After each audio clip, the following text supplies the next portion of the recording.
Et dans notre rendez-vous santé sur Sud Radio, comment soigner, soulager les piqûres de frelons, guêpes et autres abeilles cette saison? On en parle avec le docteur Simeka, médecin généraliste. Bonjour Daniel. Bonjour à tous. Alors merci d'être avec nous ce matin. Déjà, est-ce qu'il y a une différence de symptômes et de gravité entre une piqûre d'abeille et de guêpe, par exemple? Alors oui, il peut y avoir des différences en fonction de l'insecte, mais surtout des différences en fonction des personnes. Certaines personnes peuvent être plus sensibles, plus allergiques que d'autres. La grande différence entre les guêpes et les abeilles, c'est que dans les deux cas, elles laissent leur dard et elles laissent leur vie également, mais le dard de l'abeille s'enlève beaucoup plus difficilement parce qu'il est un peu crénelé, en quelque sorte dentelé. Et donc le premier réflexe à avoir, c'est d'enlever de façon à ce que le venin ne continue pas de se propager. Pour les abeilles, c'est vraiment d'enlever le dard, et surtout pas avec une pince à épiler, mais plutôt en raclant dans le même sens que, évidemment pas en sens inverse, dans le même sens que le dard, avec un couteau émoussé, enfin quelque chose qui ne puisse pas blesser davantage, pour extraire le dard. C'est la grande différence entre les guêpes et les abeilles. Et puis les abeilles, normalement, si on leur casse pas trop les pieds, elles pas agressives, alors que les guêpes, elles cherchent les ennuis. Tout le monde a pu le constater. Ouais, mais enfin, on a tous peur un petit peu. Il y a plein de trucs de grand-mère à ne pas faire. À un moment donné, on disait tiens, on utilise une cigarette pour enlever le dard. Ça, c'est pas du tout à faire. Non, c'est-à-dire qu'il y a une certaine réalité scientifique, c'est que le venin peut être légèrement dégradé par la chaleur. Ouais. Et c'est quelque chose d'assez périlleux, parce qu'on risque d'entraîner une brûlure, parce que c'est pas le dard, c'est simplement de chauffer la partie atteinte pour faire dégrader plus vite le venin. Moi, je crois pas que ce soit vraiment à conseiller, parce qu'il peut y avoir plus de risques et plus d'inconvénients. Oui, on se retrouve avec une brûlure de cigarette, c'est quand même pas terrible. Et la pompe à venin, ça fonctionne, ça?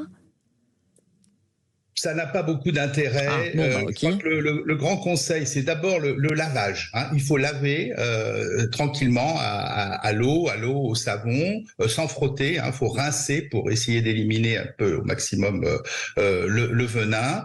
Voilà, éventuellement de mettre un petit peu de glace avec un tissu sur la partie atteinte. Alors, un truc tout bête, c'est quand on se fait piquer au niveau des doigts, il faut pas oublier d'enlever les bagues. Parce que si ça gonfle, après, il faut y penser tout de suite, parce que sinon on se retrouve avec des ennuis, on se retrouve à l'hôpital en urgence pour scier les bagues. Aux urgences, ils ont tout ce qu'il faut, mais enfin bon, si on peut s'éviter ça, donc il faut y penser. Ouais. Il faut y penser. Évidemment, il y a des endroits un peu stratégiques, quand c'est dans la bouche, quand c'est près de l'œil, etc. Et il faut pas hésiter, en cas de réaction, quand on voit surtout ça gonfle sur la peau, ça encore c'est pas très grave, mais dès qu'on voit sa voix changer, qu'on sent que on a une petite chose dans la gorge comme ça, qui peut être le signe d'un début d'allergie respiratoire un peu plus embêtant, il faut pas hésiter à faire le 15 et à demander conseil. Ouais, c'est ça. Puis, comme vous le disiez, ça dépend des personnes, Daniel Simeka. Pour les personnes allergiques, il faut peut-être pas trop attendre dans ces cas-là si on voit des œdèmes ou autres.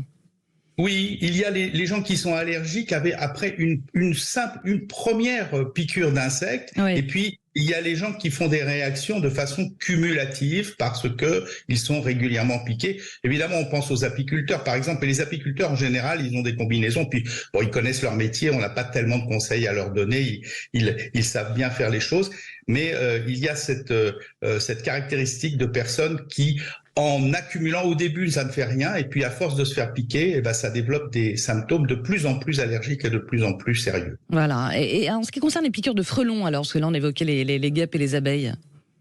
Alors les frelons sont... Globalement, ils piquent un petit peu plus rarement, mais c'est un petit peu le même problème. On se retrouve dans la logique de la piqûre de guêpe. Il faut de la même manière rincer, laver abondamment, mettre de la glace. Alors, les pommades antihistaminiques peuvent avoir une certaine efficacité. Et puis aussi, si on sait d'avance qu'on fait des réactions importantes aux piqûres d'insectes, il faut voir avec son médecin ou avec son pharmacien en amont pour avoir éventuellement un petit traitement antihistaminique. Ça, c'est à voir. C'est pas un conseil que je donne comme ça. Je conseille plutôt de voir un professionnel de santé pour être éclairé sur ce sujet. Ouais, et pourquoi on dit qu'il faut jamais écraser un frelon ?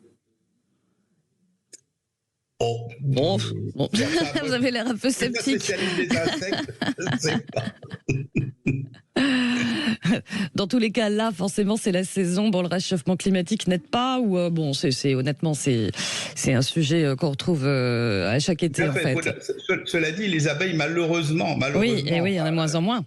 on va pas se réjouir s'il y en a de moins en moins et qu'elles nous piquent moins, parce que C'est vrai. on a besoin d'elles pour d'autres raisons. Voilà, donc on évite de les écraser aussi, peut-être. Oui, ça, c'est pas gentil. Les guêpes, c'est autre chose, mais les abeilles, c'est pas gentil. D'accord, bien noté, mon cher docteur. Merci beaucoup pour toutes vos lumières, et puis on vous retrouve dans 15 Bonne jours. journée, bon été à tous. Bel été à vous, à très vite. Allez, à